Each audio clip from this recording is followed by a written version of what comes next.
Hello, everybody. I'm going to say hello a couple of times while I am.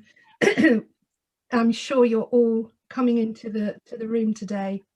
Welcome. Thank you for joining us. And wherever you are on the planet today, and depending what time zone you're in, good morning, good afternoon, or good evening. My name's Debbie Roberts. I'm the CEO of the Ollie Foundation, and along with Team Ollie and Cleveland Adoption, it is my absolute pleasure to welcome you to this evening's talk. Ollie stands for One Life Lost is Enough. We're a suicide prevention charity and support people all over the world, actually, to explore and enhance well-being and understand suicide prevention and intervention. We do this through training, but also by hosting expert panel events and talks like this one.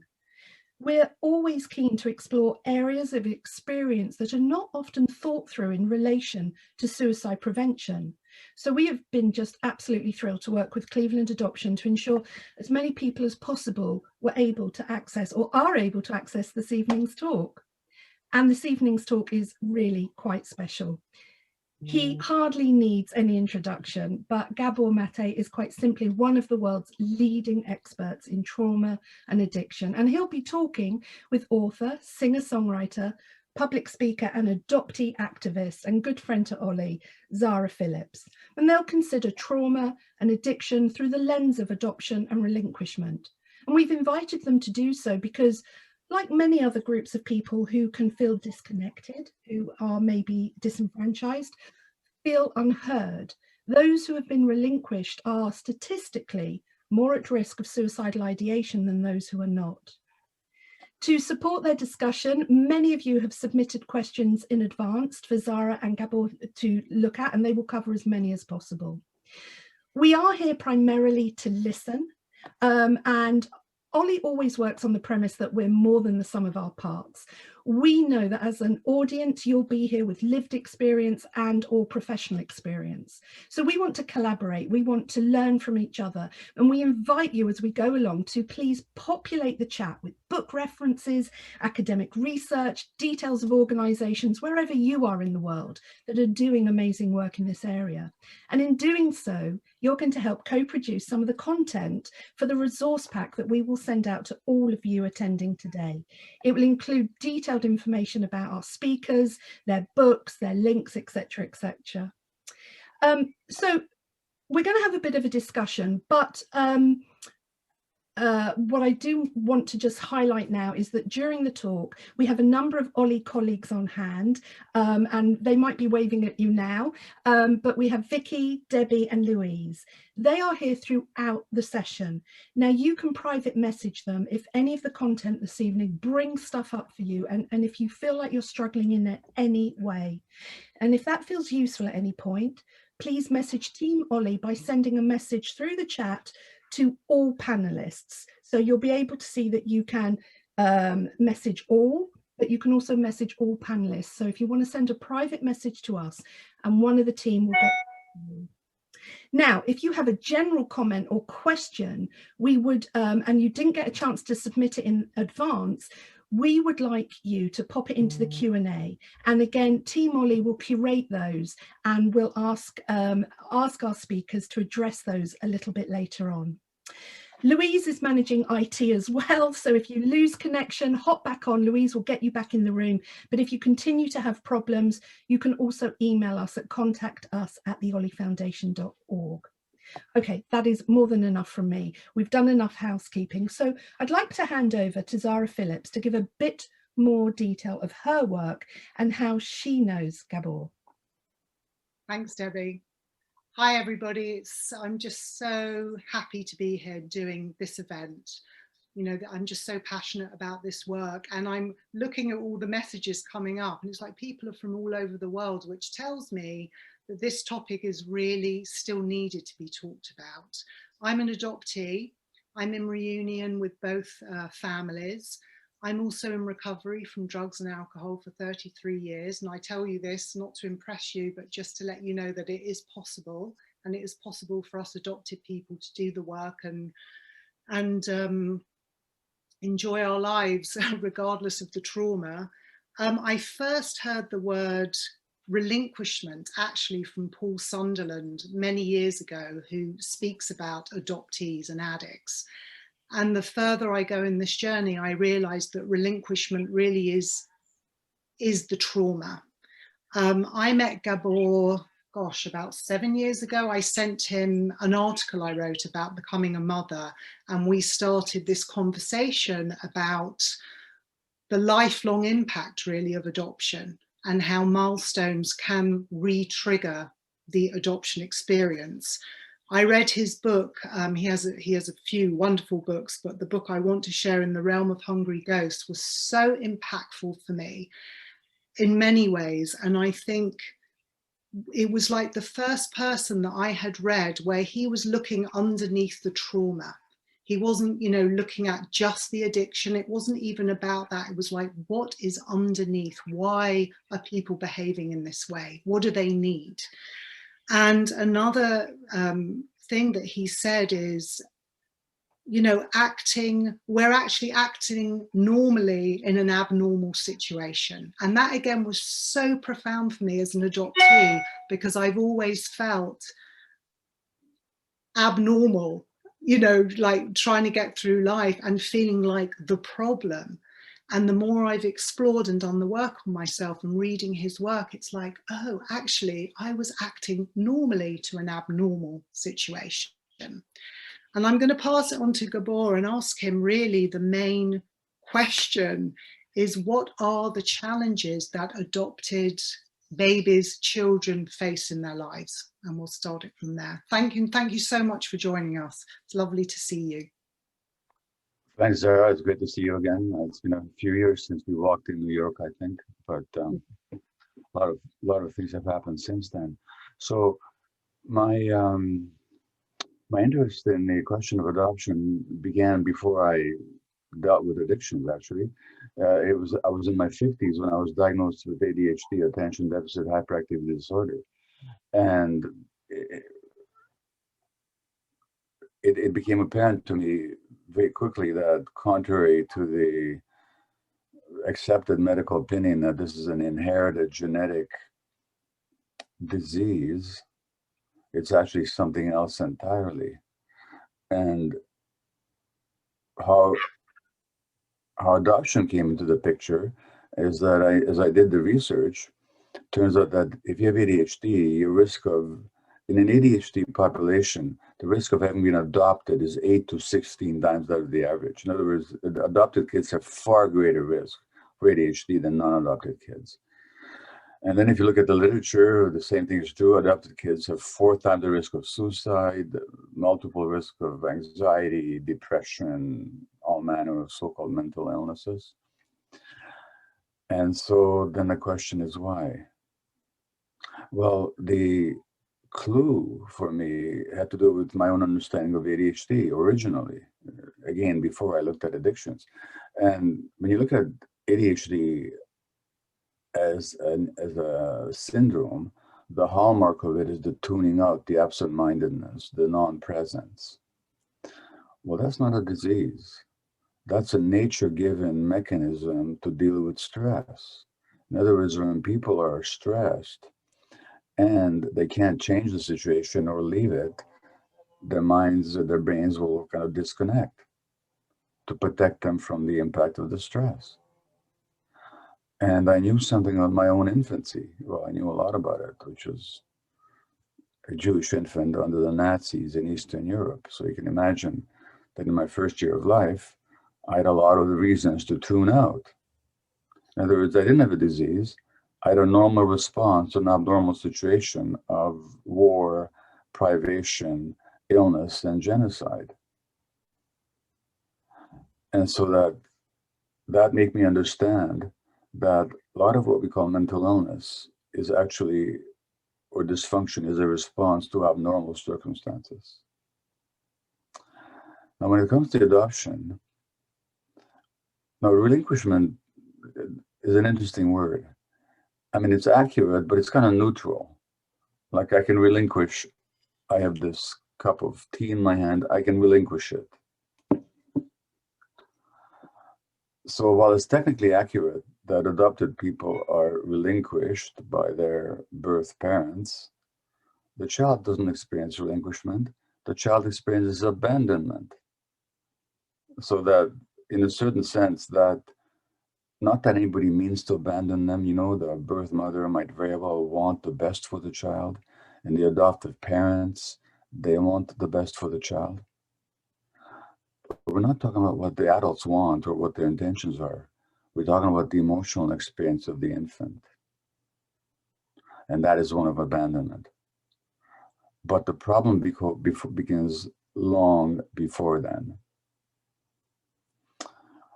Because the brain develops under the impact of the environment, and that begins already in utero.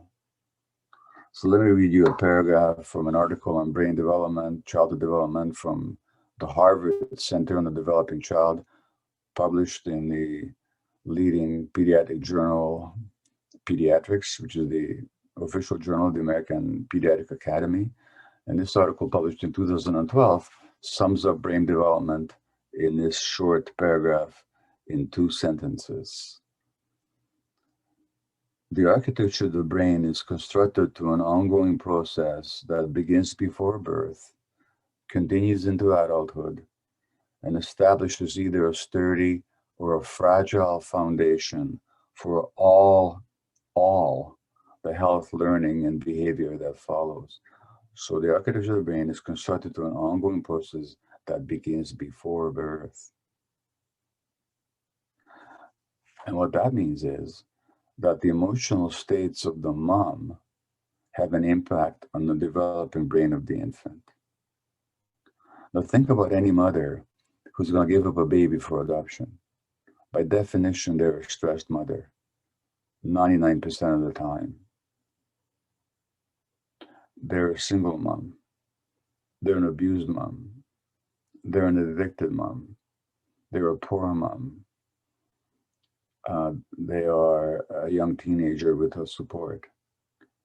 That's stressful. For 9 months, the hormones of stress that the mother is secreting, cortisol and adrenaline, are going through to the infant. And cortisol and adrenaline have a huge impact, a negative impact, on brain development. And so that we know from animal studies that if you stress pregnant animals in a laboratory deliberately, their offspring will be more likely to use cocaine and alcohol to soothe themselves as adults. We're talking about animals in the laboratory. We know from human studies that in war zones or after 9/11, multiple studies, that the stress on the mom and the trauma on the mom during the pregnancy changes the functioning of the genes of the infant into adolescence and even beyond, perhaps. So that when we're talking about adoption, it doesn't just begin at birth. The issue does not begin at birth. It begins right at conception. Furthermore, in my therapeutic work, I've dealt with quite a few people who are adopted or just not wanted. I mean, this sense of not being wanted doesn't just apply to adopted kids. A lot of parents, sustain a pregnancy and they didn't want that kid. And it's hard for them. They come to terms with it, but really there's a lot of anxiety and stress there. That sense of not being wanted, that I'm an outsider who isn't wanted, which a lot of other people, adopted people, carry with them, also exists in a lot of people who are not adopted, but who simply weren't wanted. And that sense actually begins to be embedded or ingrained in utero, beyond conscious memory. And I'm going to talk to you about memory in a little while. So all that happens. Then there is the birth. Now, here's the thing about birth. If you look at any mammal from monkeys to chimpanzees to rats to human beings, the infant is born and is helpless. None of them are as helpless as a human infant, by the way. We stay helpless and dependent much longer than any other creature. But that infant is born with a certain expectation. Now, when I say expectation, I don't mean like a conscious, I expect you to do such and such. I mean an inborn expectation. For example, your lungs are an expectation for oxygen. Your lungs evolved, or the human lung evolved, in an environment where there was oxygen. Had there been no oxygen on Earth, there'd be no human beings. There might be other creatures, but there wouldn't be humans. And there shouldn't be creatures with lungs, because lungs expect oxygen. The mammalian infant is an expectation for nurturing, because otherwise they don't survive. Immediate contact with the mother.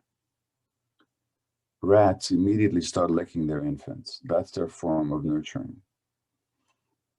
All animals do that. Human beings are an expectation at birth of being placed on the mother's belly. The child migrates towards the breast and latches on. That's what they're an expectation for. In a lot of other adoptions, that doesn't happen. Now, for 9 months, that infant was gestated in the uterus, hearing the voice of the mother, registering the heartbeat of the mother, attuning with the biorhythms of the mother, receiving and being encased in the electromagnetic radiation emitted by the mother's heart. The expectation is that it will continue in this environment. In fact, for the infant, the first 9 months outside the uterus have been called exterogestation, gestation outside the uterus, because for the human being, it takes about 9 months to get to the same point of development as most other mammals are already at birth. So the expectation is that exterogestation will continue. That's utterly broken for the adopted child. Now, necessarily, and the problem, as I'll be telling you, is not simply that these things happen, but it's that until recently, and even now, we haven't had a sufficient appreciation of what happens to that infant and how to compensate for it. So adoptive parents, with the best of goodwill, think, okay, I'll have this baby, I love the baby, everything's going to be okay. But from the baby's point of view, nothing is okay, given what I've just told you happened. So that's the first paragraph, that's the first sentence, that the architecture of the brain is constructed to an ongoing process that begins before birth, continues into adulthood, and establishes either a sturdy or a fragile foundation for all the health, learning, and behavior that follow. So adopted kids have learning problems, behavior problems. That's the first sentence. The second sentence, the interactions of genes and experiences literally shapes the circuitry of the developing brain. But that means that the way the brain circuits develop, the brain circuits of self-regulation, emotional regulation, self-worth, sense of connection, the brain chemicals that are implicated in mental health, such as serotonin, the endorphins, the dopamine, and so on. These all develop in interaction with the parents. The genes don't determine them. The genes provide the potentials, but it takes the environment to trigger the potentials. So the interaction of genes and experiences literally shapes the circuitry of the developing brain and is critically influenced by the mutual responsiveness of adult-child relationships, particularly in the early childhood years. Mutual responsiveness. Now, that primarily means the capacity of the parent to attune to the emotional needs of the infant. We're not talking about whether the adoptive parent or any parent loves the child or not. We're not talking about whether or not they mean their best. We're talking about how attuned are they to the child's emotional states. And it's hard on adoptive parents because they expect. Now, I'm talking about adoption at birth. Never mind when adoption happens at age 3 or 4 or 5, by which time a whole set of traumas have been added on to the original trauma of abandonment. But the parents also have an expectation of a child that wants to connect with them. And that triggers the parents' parenting instincts. However, if a child is already a bit withdrawn because they're afraid to open up, because they've been hurt, and the child is a bit reticent, the parent himself or herself, they feel rejected. And then they act from that position of hurt. So now you have two hurt people interacting. Everybody loves everybody. Everybody means all the best. These are unconscious dynamics, but they almost inevitably show up in a lot of adoptions. Then, of course, what happens is a lot of adoptions don't happen right at birth. I mean, ideally they would, but often they don't. That child may have been, first of all, in the home of the biological parents, where there's a whole lot of dysfunction, and therefore the child has to leave that home, and that dysfunction has an impact on a child's self-worth and brain and personality. Then they go to a foster situation, and then they're abandoned by that, to be adopted. When I say abandoned, I mean from the child's perspective. So one broken attachment after another. That child does not develop a sense of safety in the world, a sense of belonging. If everybody's giving me away, there must be something wrong with me. The child cannot help but make that assumption. So that child goes up with a negative self-worth.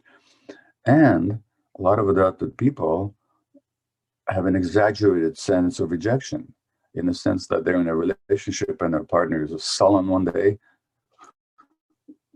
The adopted person, oh my God, they're rejecting me. They're not being rejected. The person is just sullen that day. But the emotional pain is that of abandonment. Now, I've told the story before, pardon me if you've heard it. But I won't even tell you the basic story. I just tell you that in my relationship with my spouse of 51 years, rejection or abandonment is a constant theme. In other words, I've often felt the pain of abandonment and rejection in situations that didn't in any way resemble it. Well, only very vaguely. Like say my wife doesn't show up to pick me up at the airport. I'm 71. Well, what's that? When I was a year old, my mother did give me to a stranger, and I didn't see her for 5 or 6 weeks. And she did that to save my life. Well, the British psychiatrist John Bowlby did some studies of kids who didn't see their mothers, young kids, for a while because they were hospitalized. And in those days in Britain, parents were told not to visit their kids when they're in hospital because it's too upsetting to see their parent come and go. Wrong advice, but that's the advice that parents got. So these mothers didn't see their kids for a while. When the mother did come back, how does the child respond? Most of them didn't even look at the mom. And that's called defensive withdrawal, which simply means it's a coping mechanism. The child's brain, not the child consciously, but the child's brain says, I was so hurt when you abandoned me that I'm not going to open myself up again to that kind of rejection. And that then becomes a lifelong pattern. And certainly that's been my pattern. I wasn't even adopted. I just didn't see my mom for 5 weeks, but for an infant, 5 weeks is an eternity. I asked my mom, after I read those studies, I asked her, Mom, how did I respond to you when we were reunited? She said, like an utter stranger, you didn't even look at me for several days. And that has shown up in my relationship with my spouse decades later. Not that I can remember being given to a stranger when I was a year old, but you see, there's different kinds of memory. This is key here. There is conscious recall memory, meaning you can call back, you can recall what you did yesterday, you can recall what you did on a certain day at age 10. But that's explicit memory, recall memory. But then there's implicit memory, where you don't recall the incident, but the emotional memory is embedded in your nervous system. So the emotional memory of abandonment, nobody recalls being given to a stranger on their first day of birth, but people remember the emotional pain of it. And precisely because they don't recall the incident, like if my wife doesn't pick me up at the airport, if I said, oh, I feel just like I did when my mother gave me to a stranger at a year old, there'd be no problem. Because then I'd recognize that this isn't about the present moment. But precisely because I don't recall what happened, I'm just experiencing the emotion of it. I think it's because she's not picking me up at the airport. But it's actually an implicit memory. So to sum this up, the human infant is an expectation for a certain kind of experience. The mammalian experience of being held and nurtured by the person that gave birth to them. In adoption, for all kinds of valid reasons, of course, that doesn't happen. But the infant doesn't understand those valid reasons. And so the emotions of it are embedded in the infant's nervous system and brain. There's a sense of abandonment, rejection, not being good enough, not being wanted, being a stranger, being an outsider. No wonder then there's a higher risk for all these conditions that I talked about. And until very recently, we didn't necessarily know all this. Even now, I'm not sure that adoptive parents are informed just what a challenge they're facing, although I think we're getting a lot better than we used to be. So the result is that all kinds of well-meaning people have had outcomes for their children that they never intended and never imagined. Now, there's one more thing. The spiritual teacher Eckhart Tolle says that whenever there's anger, there's always pain underneath it. There's a lot of anger in adopted people for all that happened to them. Of course, as children, often they have to suppress that anger just to get along with their environment. Then it often shows up in adulthood, in relationships. And the pain of it all at some point will lead some people to escape the pain, and addictions, as Zara was saying, is nothing but an escape from pain. It's just an attempt to soothe the pain. So rather than just focusing on these behaviors and character traits, let's look at the reality that these are normal responses to an abnormal situation. When I say abnormal, I mean it's not the way nature intended it. Maybe it's the way it had to be. And a lot of people have legitimate reasons to be very grateful for the fact that they were adopted. And some people can even get to the point of gratitude to the adoptive parents for offering them an opportunity for a better life. But that takes an adult perspective to understand all that. And underneath that adult understanding, there's still a whole lot of emotional pain and anger and a sense of rejection. So that's, I think, where I'll stop, and we can take Zara's comments or any questions. Yeah. Well, I thank you so much for that. I've been jotting down notes, and so much what you said makes absolute sense to me. The self-soothing, absolutely, that's, you know, the drugs and alcohol, self-soothing, the implicit memory. I feel like most of my life I was running on those unspoken feelings that I didn't understand when I was younger. And what I love that when you were talking about babies, because I think as an adoptee, I was left in a hospital for 10 days, then I was fostered for 6 weeks, then my mum and dad, you know, then I went to them. And, you know, talking earlier when I was saying, I felt like I was the problem because I wasn't connecting with my mother the way she wanted me to connect with her. And when I had my son, and that's when I had sent you the articles that I was writing about motherhood, it was so profound for me. During the pregnancy, I got in touch with cellular feelings around what it was like for my birth mother and what it was like for me in a way that and it was so painful. And then I had my baby, which was absolutely wonderful, but the fear that he was going to disappear, I literally thought he was going to disappear in thin air. It made no sense. I carried him all the time in a sling in the end because I didn't want people to know that I thought he was going to vanish. It was very real for me.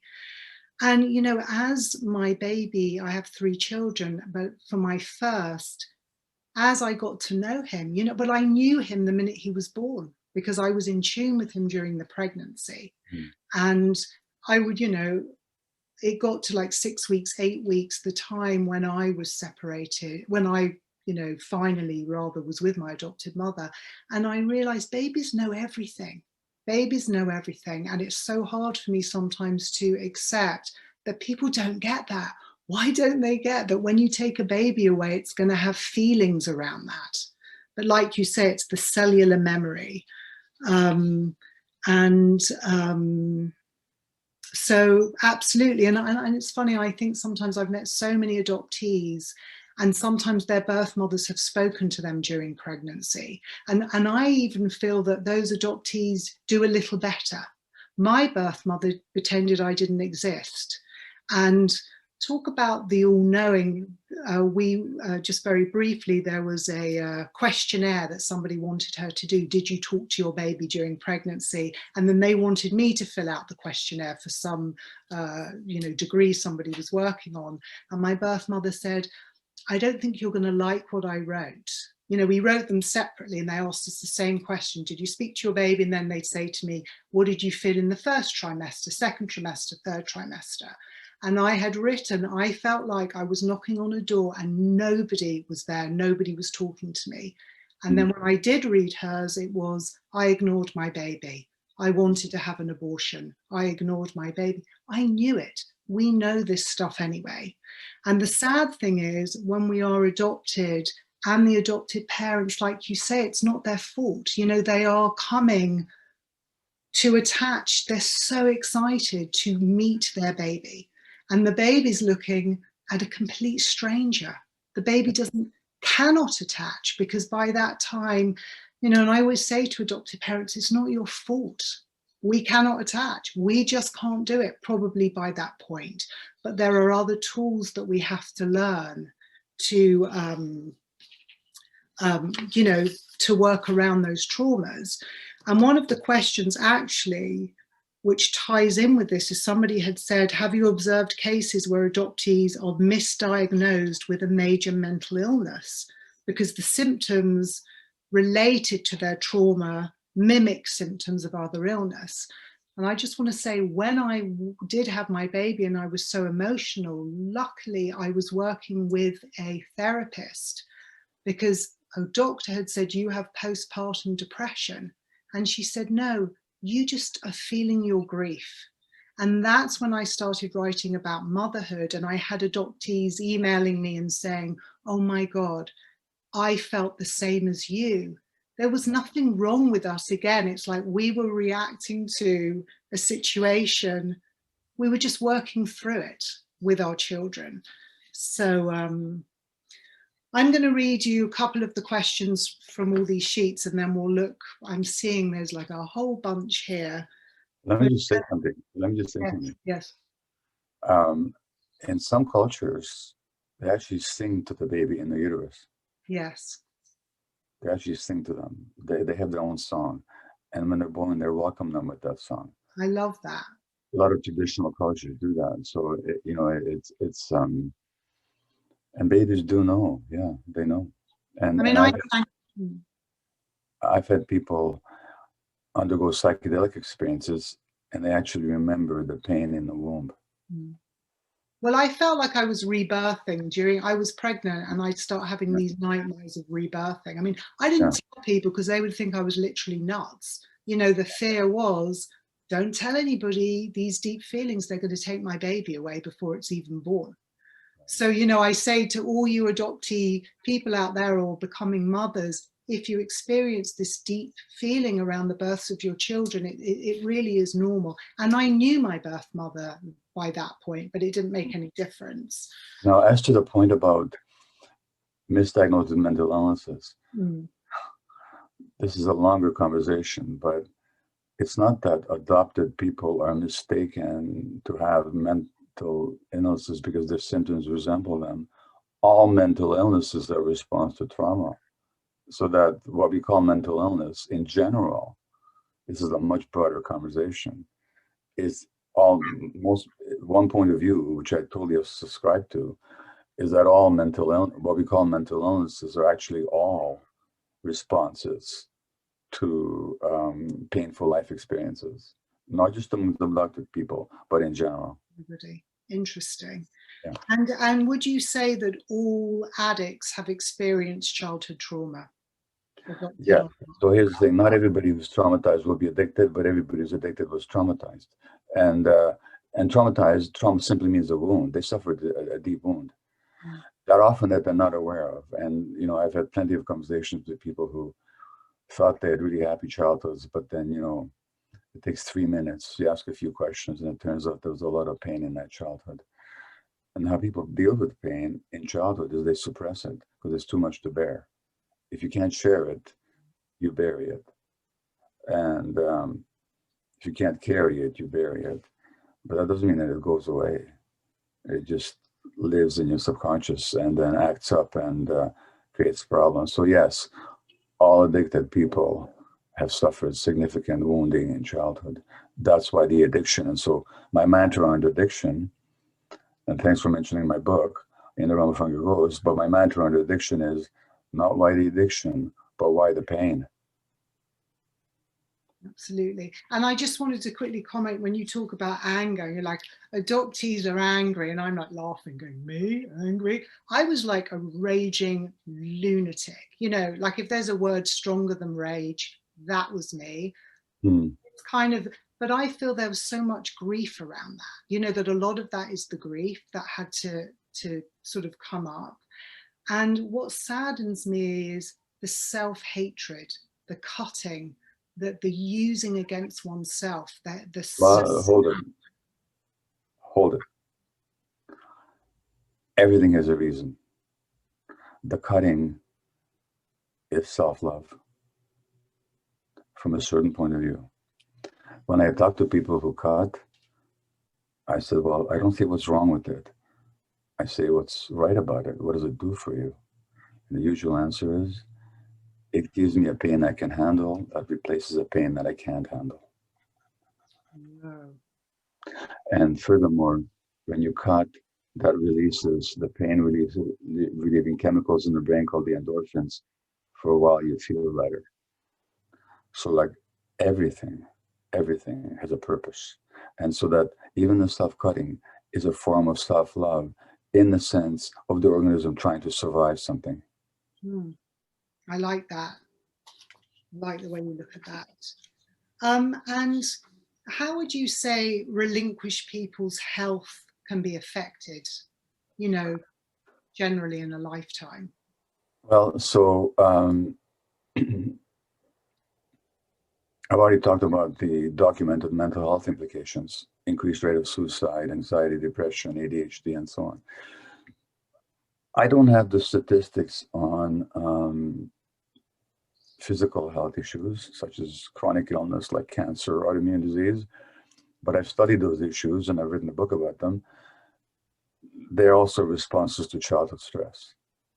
So my guess would be that adopted kids would be at higher risk for autoimmune disease and for cancer as well, chronic fatigue, fibromyalgia, and so on, for reasons that have to do with childhood stress, which then gets embedded in the body. I can't go into the physiology of it here. My book on that subject is called When the Body Says No. It's been published. Yeah, that's wonderful. 25 languages internationally. But I think that those dynamics of having to suppress your emotions in order to get along with the environment, and then that self-suppression of emotions plays havoc with your immune system, my guess it would be much higher, or at least significantly higher amongst adopted kids. adopted adult. A lot of people have asked, you know, I've had questions and been asked before, you know, there's no statistics. Well, I know that in the Journal of Pediatrics, they have the statistic about adoptees being 4 times more likely to attempt suicide. Yeah, there's lots of statistics.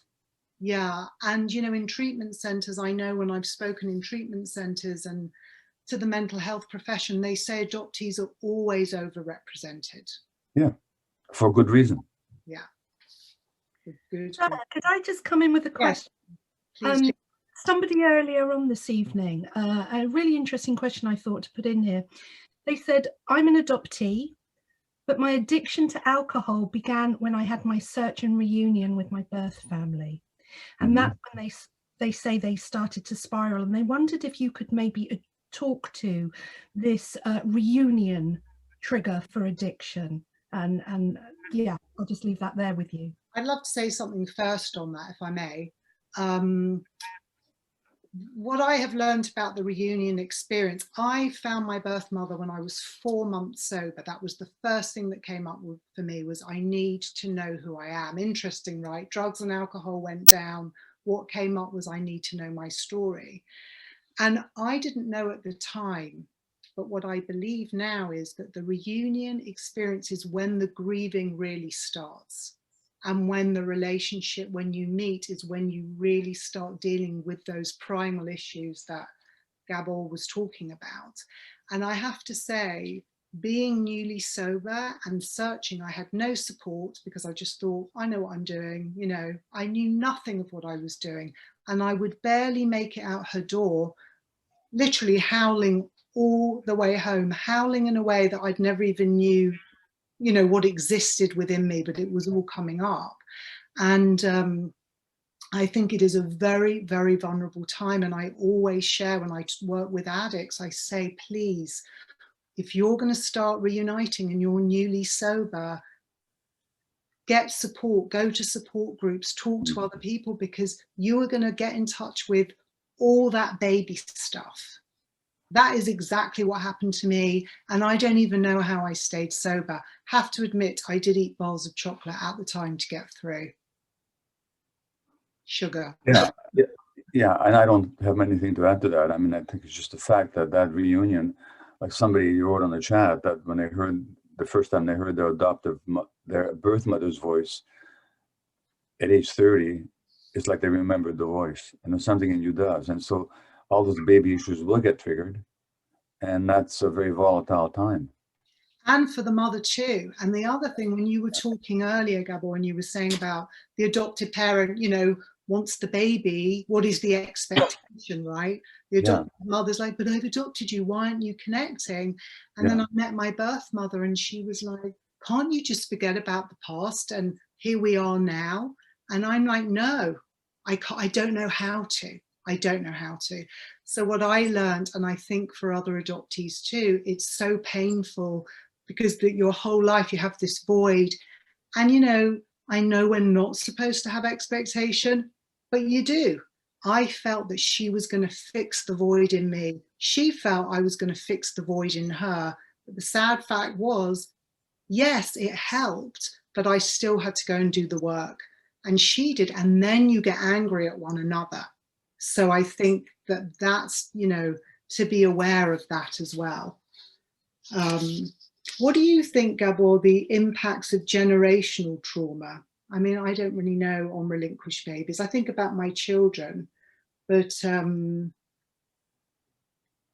Well, virtually all trauma is multi-generational, so that the birth mother, who's a single mom, who's an addicted or an abused mom, she's already been traumatized even before she got pregnant.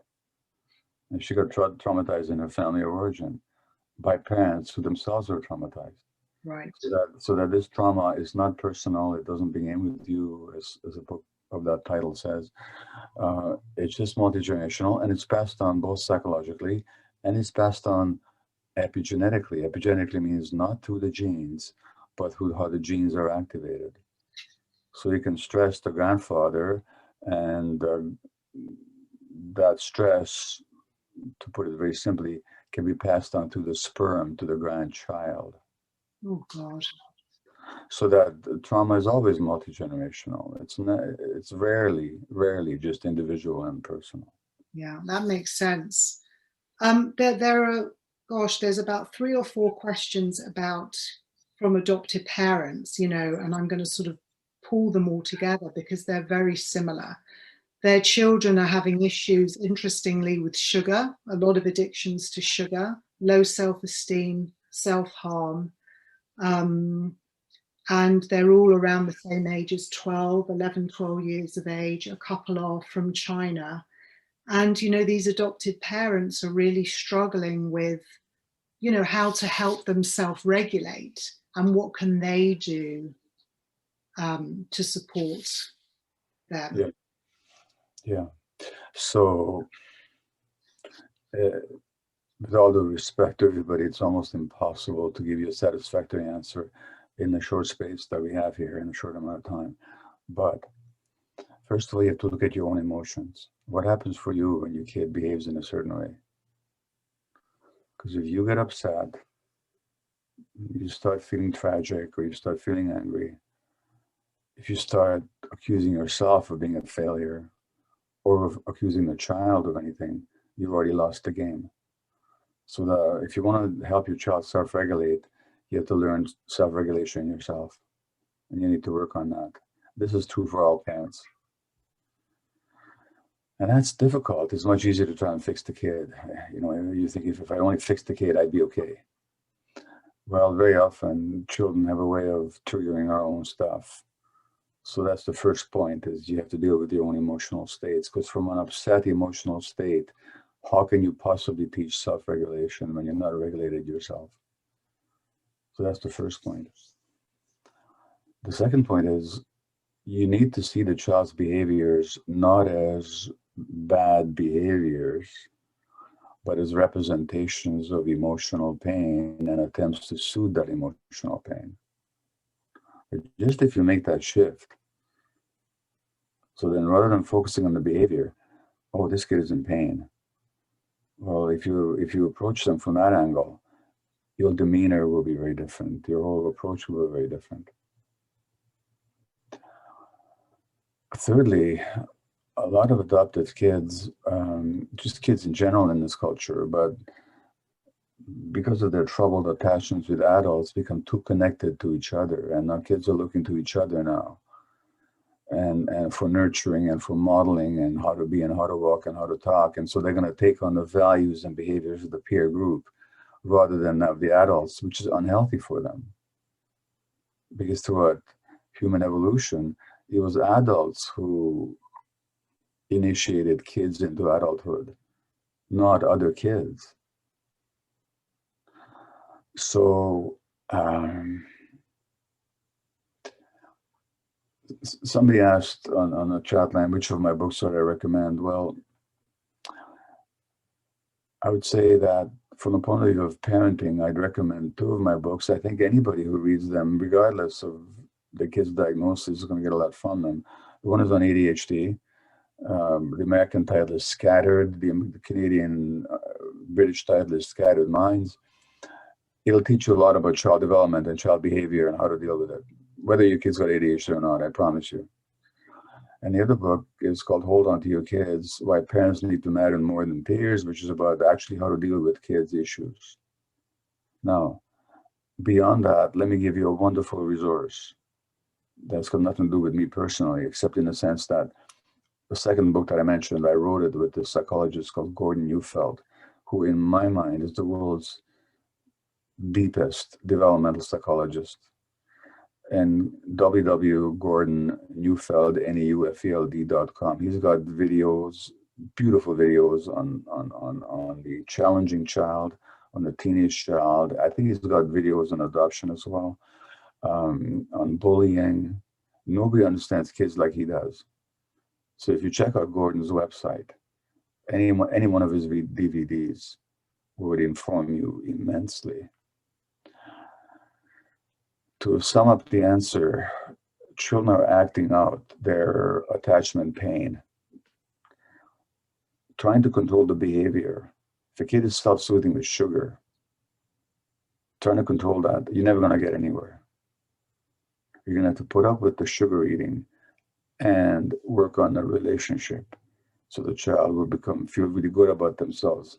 When they do, they'll stop soothing themselves. All the rest is in my books. I can't say more about it here, but it really has to do with looking not at the behavior, but what's driving the behavior. Yeah, absolutely. Okay. Yeah, that's good. We're getting a lot of questions, I do see, and I am going to get to those there. There's just one more here. Somebody had asked about, can you speak to the profound trauma, prenatal violence that occurs to infants born of criminalized incarcerated women, which is further compounded by relinquishment.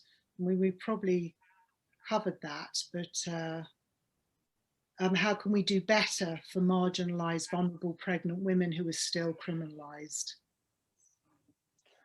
Well, I've worked with such women.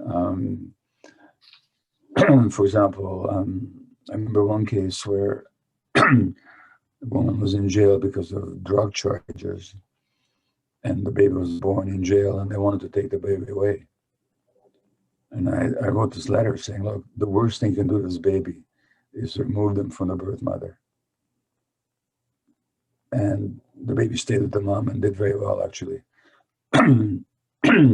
What can I say? Look, the more stressed the mother is, the worse for the baby. It's that simple. The more stressed and less support, worse for the baby. So that's what I can say in answer to this question. And very often, of course, the criminal justice system has got zero understanding of human emotional needs. It's all about controlling or punishing human behaviors, but it's not about why did this person behave this way? What are their needs? How do we rehabilitate them? We talk about the correctional system, but the correctional system doesn't correct anything. It makes things worse because of the way we treat people. So that example of the incarcerated mother is, as far as I'm concerned, unless that incarcerated mother is a threat to society, they shouldn't even be in jail. Right. They should be in some facility where they're supported and that baby's supported. So that what should be the priority? The need to punish the mother for something she probably did out of trauma in the first place, or the need to nurture this future life. So depends what questions you're asking. Right. When I say what questions you're asking, what questions is the system asking? Is the system asking, excuse me, how to support human beings and infants? Or is the system asking, how do we enforce our rules? They're not the same question. Thank you. Somebody's asking, what are your thoughts on using inner child therapy to address these issues, in particular when it comes to those using substances? Well, I think there are many good therapies out there. Inner child, which really invites a person to recognize those emotional patterns of pain and lack of self-worth and abandonment and rejection and self-loathing, and to take care of that child the way the child needed to be taken care of in the first place, but perhaps wasn't. That's good work. Yeah. I don't think there's any one method of therapy that I can recommend that works for everybody, but that's certainly one of the ones that points in the right direction, for sure. I think what is really challenging, and I've done a lot of stuff with teens that are using, still using drugs and alcohol, and the parents, really are beside themselves with fear and worry, and they know that they have to work with the adoption piece. I know in your book, and I think in The Realm of Hungry Ghosts, you worked with people in a way they were still using, but you still managed to very slowly get them to talk about what was going on. I think it's hard sometimes for people to know, what do we focus on? Do we get them sober first? But what if they can't? Well, let me tell you something. A few weeks ago, I gave a talk to a group in Canada called Mothers Stop the Harm. And these are all a couple hundred women who all lost adult children to overdoses. Mm. Now, of course, it's extraordinarily open-minded and courageous of them to speak with me because they know my perspective, which is that addiction is a response to childhood pain and trauma. And so these moms were ready to confront the reality that the death of their adult child resulted from pain that the child had suffered under their care in a family of origin, not through their fault, because they themselves have been traumatized in childhood. It's just, again, the multi-generational transmission of trauma.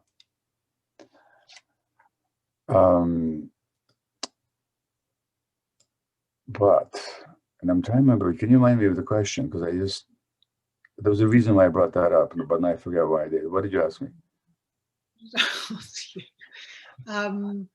Oh, about using drugs and alcohol, that's right. Oh, yeah. Okay, got it, yeah. So these mothers had almost been uniformly, when their kids were teenagers, were told to use tough love. Now I'm telling you, there's no such thing as tough love. There's tough or there's love, but there's no tough love. By tough love, you mean punishing the child and controlling the child and rejecting the child. For those parents who are asking that question, I really recommend you read my book on addiction. And there's a chapter there for families and caregivers. And I'm telling you, if at all possible, maintain that relationship and say to that child, look, I'm really unhappy what you're doing, but I'd rather you tell me what you're doing than not tell me. And understand that right now, this habit of yours serves a purpose. And I'm not going to force you to give it up. I'm worried about you, but let's stay in relationship. I don't want to enable you, or whatever that means, but I want to support you and be with you and be connected with you. And let's maintain this relationship. And I'm not going to judge you, not going to reject you, not going to exile you, not going to condemn you for the fact that you're using. That's the only sane attitude to take. Trying to fix the kid, coerce the kid, tough love, predictably are going to result in worse consequences than you wanted to imagine.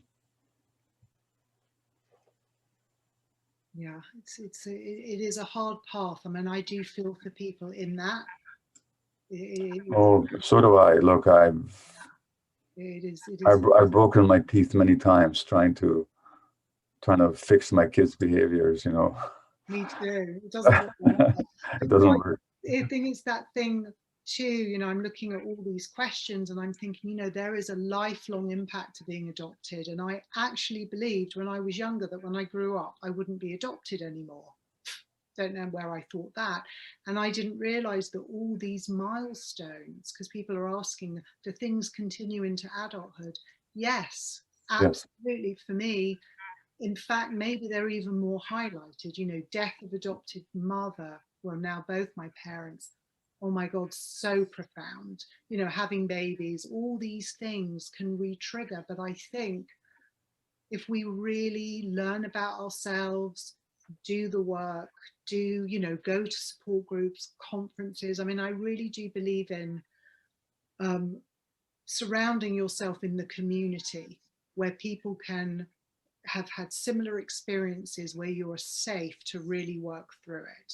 I mean, for me, you know, 12-step program has been incredible. It's not for everybody, but it's a place to put the drugs and alcohol down and then start doing the other work. No one place is going to give you, you know, everything. So, you know, people are asking, somebody said, do cellular memories continue into adulthood? For me, they do, but I'm able now, when I have that feeling now, I go, oh, hello, I know what you are. And it's like they live more, you know, and I've had days where they have totally consumed me again, especially death of parents, where the grief has been so intense. But I was able to say, okay, just sit with it. It's going to pass. You know, it might take a week or whatever. But I think it's very frightening when you don't know what that is. And for young children, you know, they don't know, like you're saying, we just act out, you just behave badly. because you're trying to communicate that way. You know, I can only echo what you're saying, that the work continues for a lifetime. I'm 77 now. I'm still working. That's okay. It does get better. It does get easier. It does get lighter as you learn more and you get more conscious. There's one question that you sent to me a couple of days ago, Zara, that I wanted to address, okay, which is, how do you deal with the pain of not having been wanted? Okay. Well, again, this question is not unique to adoptions, but it's almost universal amongst people who are adopted. This may or may not help you, but consider the possibility that even though you experienced not being wanted by your birth parents, it's not true that you weren't wanted. You wouldn't exist if you weren't wanted. Life wanted you. Life wanted itself. Life wants life. There's something much greater than individual human beings. Those individual parents were not up to looking after you. But here you are. Something must have wanted you. Life wanted you. And certainly, of course, I don't have to tell you that your adoptive parents, however imperfect they might have been, as people are imperfect, they wanted you. So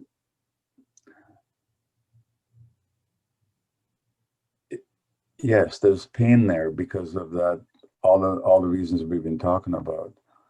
But that you're not wanted, that's a story. It is true in a certain context, but it's not true in a larger context. I'm not saying you shouldn't have the pain. You have the pain. But don't make a fixed story out of the pain. And when you learn to want yourself, by the way, in the present, that pain will be gone.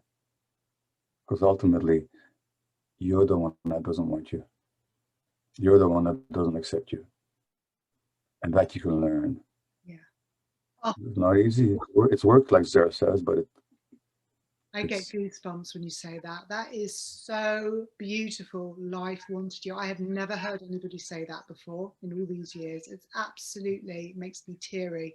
It is so true. I mean, one thing I always think, it's not that easy to get pregnant, actually. You know, it's only a few days a month. I mean, isn't that crazy? I didn't even get it until I was older. It's like, oh, it's not that easy. And, you know, all of us adoptees, I mean, the randomness, you know. And think about it, of all the different eggs and the millions of sperm that might have met to create you. It's a miracle. I mean, my birth father, I now know, has 7 children with 6 different women, and most of us were he just kind of met one. You know, he must have had a radar for like fertile women, which that happens to, you know, the one-nighters, and here we all are. So life wanted us. I'm going to be saying that to myself a lot. And again, that thing of turning it around from the self-hatred, which is what I experienced as a child, because I wasn't, you know, I was reacting abnormally to a normal situation. So that became, I hate myself. I hate myself because I'm not doing it right. And I should be more grateful. And I should. And then as you get sober and maintain it, saying, I have to start loving myself. I always say, how would I treat another person? I would never treat another person the way I treat myself. And somebody's asking about babies, you know, as adoptees, and the way I mother is so different to my experience. And it is just very healing. And, you know, other people are talking about, you know, different adoptions. So the way I look at it is, we have our relinquishment. No matter what age, we were relinquished by our mothers, right? So that's one thing we all share, no matter what. And then there's the adoption, which is going to be different. Yeah. So in a way, it's like you're dealing with 2 different things. Yes. You know, depending. Somebody's saying, talk about the spiritual. Well, I think you have. Life wanted you. To me, that's a very spiritual experience, you know, feeling. And they say, well, they say, who is they? I always say, they say, whatever I read. We choose our parents, you know, who knows? But I like to think. Yeah, I mean, people have certain beliefs, which I'm not going to either argue with or endorse.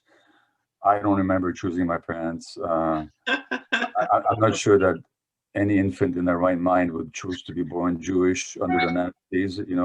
I don't go there. If somebody wants to believe that, terrific. But I got nothing to say about it. And you know what? Spirituality is so individual and so personal that Absolutely. I'm in no position to give any prescriptions. Somebody's saying, is abandonment from birth father known to be as traumatizing as that from birth mother? No, it can't possibly be, because the father, I hate to say this as a male, it just ain't that important. I'm talking from nature's point of view. Now, the father is important from the child's point of view, of a stable, supportive presence. But the father's first job is simply to support the mother. I mean, long before the father can make an appearance in the child's life, the child is developing inside the mom. And then nature would demand that, nature, I say, I'm talking about evolution, would demand that that child stay connected to that mom for years and years. You know, what in Aboriginal cultures and in hunter-gatherer tribes, where human beings evolved for millions of years, hundreds of thousands of years, you know what the average weaning age was? 4 years. While fathers, bless their souls, can't breastfeed. So the mother is the world for the child. I'm not blaming women, I'm not singling them out, I'm just saying this is how nature intended it for any mammalian creature. Now, so the father in the beginning, the father becomes more and more important as the child gets older. And he's important right away, helping to provide the nest. Like a neighbor of mine, it's got some kind of a tree, and woodpeckers come and they start banging with their beaks on the trunk to make a nest inside the tree. It's the father who creates the nest. So yeah, fathers have a role to play, but their connection with the infant can't possibly be as deep in the beginning. Right. I'm not talking about their love for the child. I'm talking about the infant's needs for nurturing is all directed towards the mom. That's just how nature created it. It's Well, not fair, but it's just how it is. I did find that I didn't even think I had a father, actually, until I found my mother. And then I was like, oh my God, there has to be a man involved. Yeah. And when I met my father, not until my 50s, I met my birth mother at 23 and I met my birth father at 51, thanks to ancestry DNA, no more secrets. I felt a very strong connection with him. I have to say, immediately with my siblings that side, there is a very strong, I don't know, it's like I just knew him. We just connected. It's hard to describe. So. And Sarah, I'm playing with you a bit here, but I hate to ask you this. Well, I'm going to ask you a question. Do you tend to be attracted to relationship with older men? Seems so, yes. What a surprise. Do you think I have father issues? Yeah. I mean, we all carry these issues. And the thing is, it's just, there's nothing wrong with it. I'm just saying that these patterns are set so early, so that, we tend to reenact our childhood throughout our lives. Well, my adopted father never spoke to me at all, nothing. But I have to say, when I met my birth father, the first time I met him, I was like, oh my God, he looks like a boyfriend I had when I was 14. I am not kidding. Wow. That weird. Anyway, moving along. Yeah. Somebody has asked a very important question, who I know, Miguel, who has a wonderful adoption support group, Adoptees and Addicts support group based in California, which I attend, and I love it. And he's asking, it's very clear to me that the origin of my issues are related to the abandonment relinquishment, but how does an adoptee deal with all this trauma and move forward? Like, what are the tips? I mean, you've talked about some of it, but a lot of stuff. So look, let me mention again a couple of resources for you. That's I promise you we're gonna help. And I know it's self-serving because I'm talking about my own work, but that's the work that I do. Yeah, Gabor. So, number one, my book, In the Realm of Hungry Ghosts, Close Encounters with Addiction, you know. It's a bestseller in, across North America and in other countries. And then there's a group called, there's an organization called wholehearted.org. And they did a video with me talking about the healing of addiction. And it's a beautifully produced video. And we'll be working with people. It's about 8 hours, I think. You can get it. You can pay for it if you can afford it. Organizations can get it, or you can get a scholarship to get it. And all you have to do is contact wholehearted.org. And we're very happy to make it available for you. If you can't afford anything, you'll get it for free. Wonderful. And okay. I, you know, from personal experience, I mean, I have found, how have I moved forward? And I still, obviously, we always have a lot of work to deal with, but I know I'm in a place now in my life where I feel like it will always live alongside me. The grief and the loss will live alongside me, but it doesn't consume me. And it used to consume me. It used to be that I had no control over my reaction. And I really think it's just that time takes time. You know, I've always gone to meetings. Somebody also had asked, you know, how I got sober, why I got sober, because I had to, because I was killing myself and I hated myself and I had no self-esteem. And my brother was a heroin addict and my father was a judge, you know, living that whole crazy thing, right? And my brother was adopted, terribly abusive, physically abusive, verbally abusive, and a father that didn't speak to me. I mean, my God, I had all of that. But I found that it's not being afraid to tell people where you're at. Like I know, even in sobriety, I have done the most crazy things, which I'm not going to share with you all, but they're not healthy. You know, I've done some unhealthy stuff at certain times of recovery, but I've always shared it. I've always told somebody, I'm a nutter, I want to do this. And they're like, probably not a good idea. Maybe you want to think about that. And I've learned more to laugh at that part of myself. And I don't fight against it in the same way. Wonderful. Isn't that just like in the 12-step group movement? When you want to use, you call your sponsor. Right. You tell somebody. Yeah. So just to have the awareness that these dynamics are arising in you and then to reach out for help. Right. That's a great way to begin, for sure. And, you know, going to, like when I first went to 12-step AA, NA, Al-Anon, all the stuff that I've done, and then walking into an adoption conference, joining groups, hearing other adoptees, sometimes that's all we need is just to be someone to be a witness to us, I think, for things to shift and not being afraid to actually sit down and maybe just cry. I mean, I cry at everything now. My kids are like, oh, for God's sake, Mum. You know, I'm like, oh, but I sort of accept that's just still what I have to do. And it will probably calm down more, you know. And to the extent that there's a adoption community that you can reach out to. Yeah. That's just so important. And, you know, including the sponsors of today's event. Absolutely. And moving, you know, what's happening now, we've got sperm donors, we've got egg donors, you know, sperm donor children, adult children are showing up in our communities with the same feeling of wanting to connect with their families, you know, their fathers. I mean, do you think their biological fathers? Yes, they're trying to find biological fathers. Now, that may be difficult because, I mean, I've read articles about fathers who've got hundreds of kids out there. I know. But from the impact, the trauma piece, you know, so you've got egg donors. So now you have like eggs sometimes being bought, carried in another woman, given to another woman.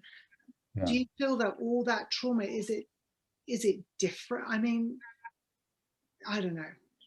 You know, it all depends on, it raises all kinds of questions.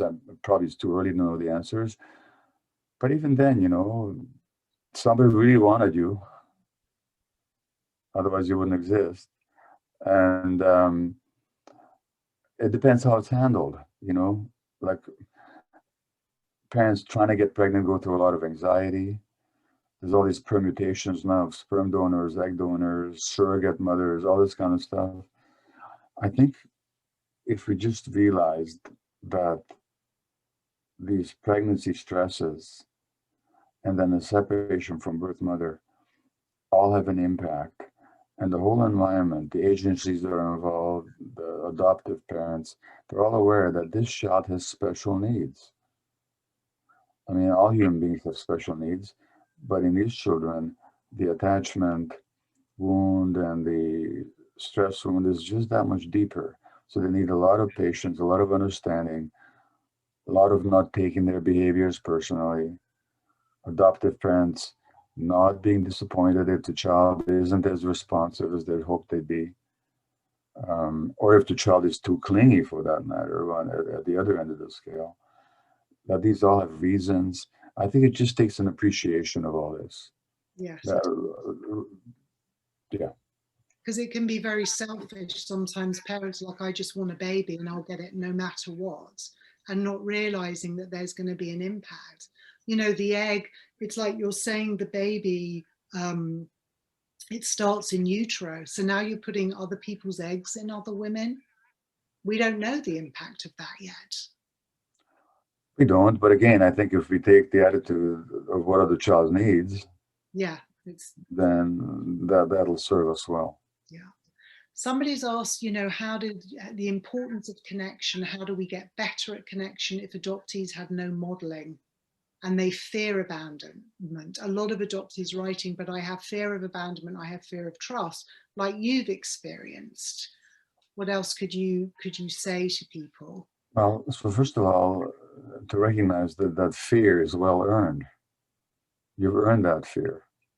That fear arose from your formative experiences. There's nothing wrong with you for having that fear. Problem is, it doesn't serve you in the present, because it doesn't reflect either the present reality or your present capacities. I mean, when my wife doesn't show up to pick me up,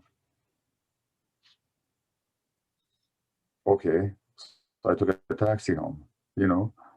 So I'm not that infant anymore, but when the emotions arise, you think you are. So the thing is, yes, you've earned the right, if I could put it that way, to those emotions and those conceptions, but they don't serve you.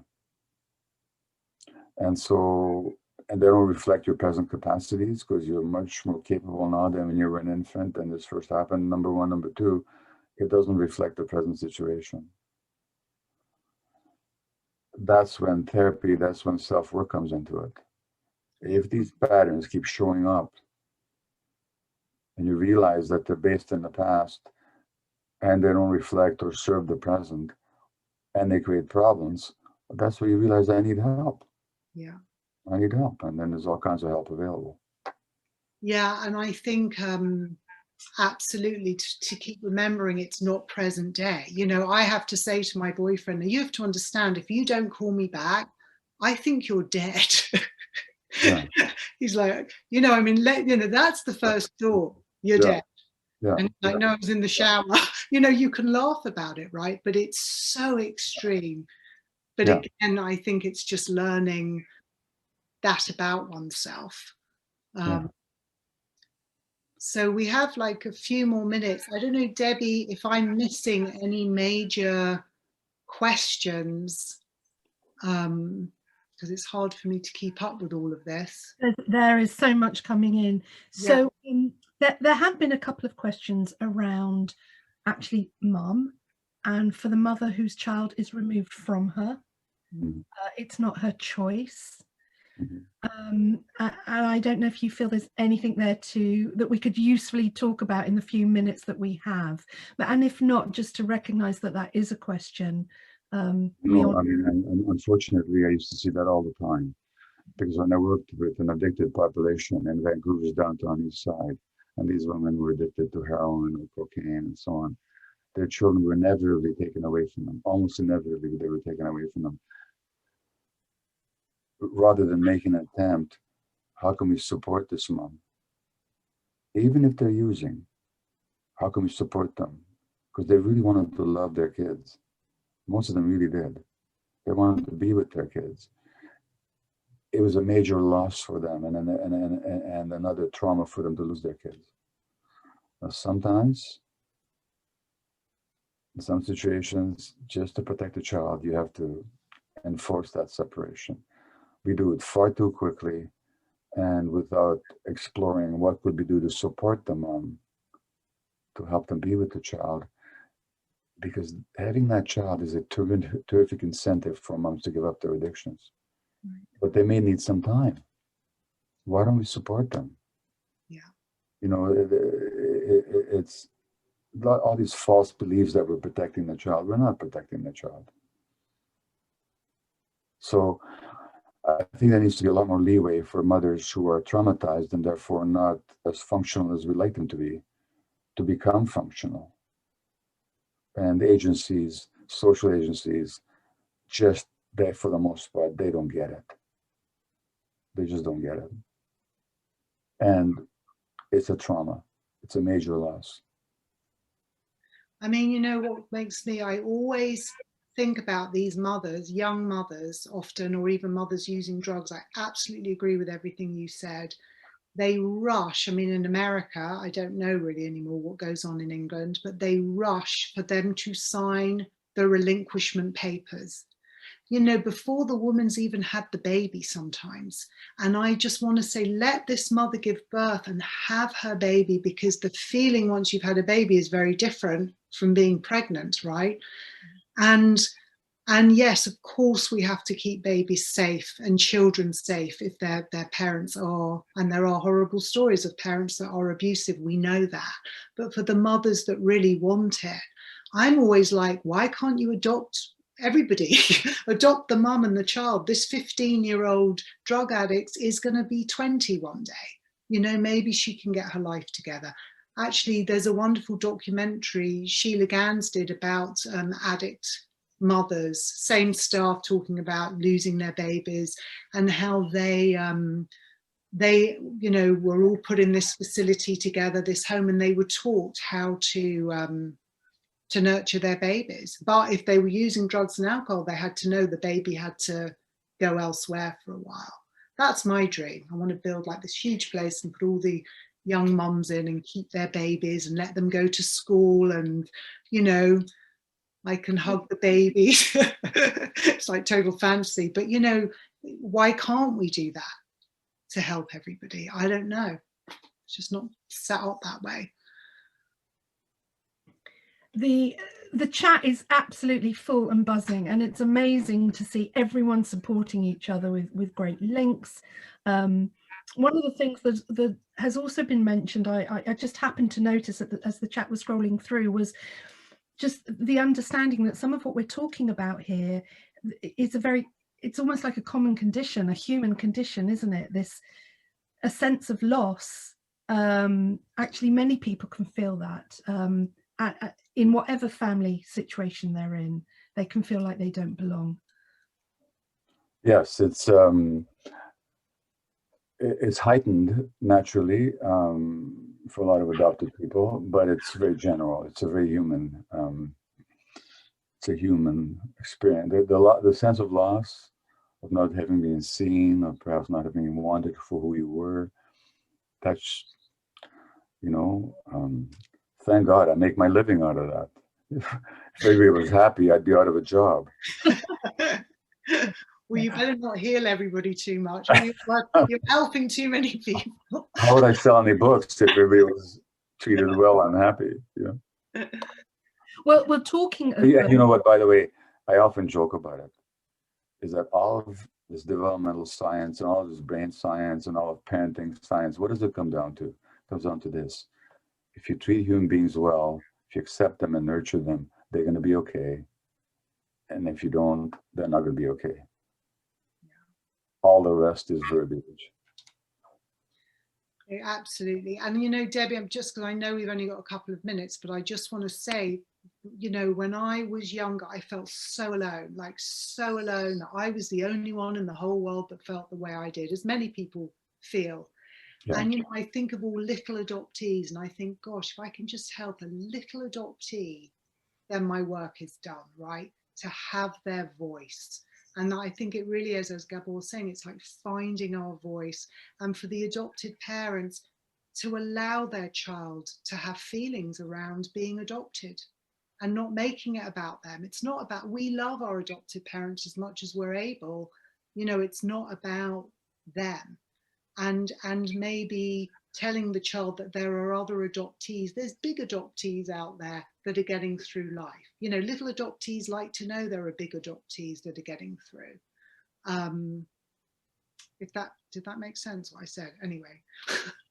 No, it is important, and I think, you know, you're being a lighthouse in people's storms. And I just want to say that this evening, it's quite clear from the chat how powerful this has been for people, how much they have valued it. So many people saying, this is the first time I've heard this. This is the first time I've thought of it this way.